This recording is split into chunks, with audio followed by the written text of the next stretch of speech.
Salam sejahtera bagi kita semua, saudara-saudara yang dikasihi Tuhan. Sebelum kita beraktivitas, mari kita mendengarkan firman Tuhan sebagai renungan yang tertulis dalam 1 Tawarik 29 ayat 11 dan 12. Demikian firman Tuhan. Ya Tuhan, punyamulah kebesaran dan kejayaan, kehormatan, kemasyuran, dan keagungan. Ya, segala-galanya yang ada di langit dan di bumi. Ya Tuhan, punyamulah kerajaan dan Engkau yang tertinggi itu melebihi segala-galanya sebagai kepala. Sebab kekayaan dan kemuliaan berasal daripadamu, dan Engkaulah yang berkuasa atas segala-galanya. Dalam tanganmu lah kekuatan dan kejayaan, dalam tanganmu lah kuasa membesarkan dan mengokohkan segala-galanya.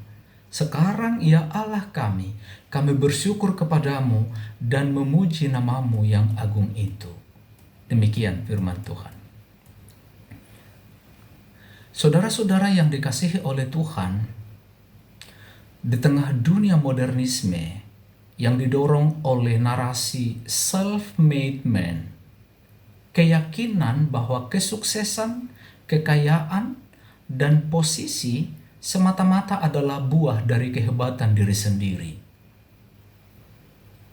Bacaan kita 1 Tawarik 29 ayat 11 dan 12 hadir sebagai sebuah kritik tajam atas realitas yang saya ucapkan di atas tadi. Raja Daud ketika di puncak kejayaannya saat mengumpulkan bahan pembangunan bait suci, ia tidak larut dalam kesombongan.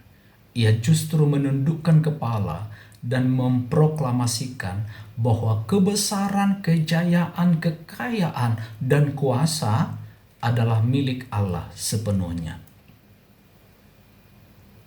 Maka kalau kita baca teks ini, kritik utama yang dapat kita temukan menyasar mentalitas kepemilikan mutlak atau absolute ownership yang menjangkiti masyarakat hari ini. Di era teknologi canggih dan hiperkompetisi, manusia kerap terjebak pada krisis eksistensial, kecemasan akan kegagalan, dan ketakutan kehilangan status. Kita menggantungkan harga diri pada akumulasi materi, gelar, dan validasi sosial. Padahal, ketika menganggap segalanya sebagai hasil usaha pribadi, kita menjadi angkuh saat berhasil atau hancur saat mengalami kegagalan. Maka teks yang saya baca tadi amat relevan bagi kehidupan kita masa kini, dan itu menjadi sebuah panggilan untuk mendekonstruksi ego dan pengakuan atas penata layanan atau stewardship. Segala kekuatan untuk memberi, membangun, serta memimpin bukanlah hak milik pribadi untuk disombongkan atau dieksploitasi demi kepentingan pribadi. Kekayaan dan jabatan publik, misalnya, bukanlah aset pribadi, melainkan titipan yang harus dipertanggungjawabkan demi kesejahteraan bersama dan keadilan segala makhluk di muka bumi.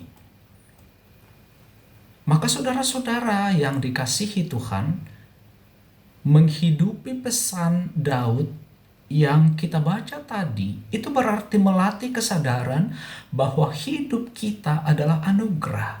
Pengakuan bahwa Allah adalah sumber segala kekuatan, memberi pijakan yang teguh, sebuah kebebasan dari krisis identitas, dan dorongan untuk bersikap rendah hati.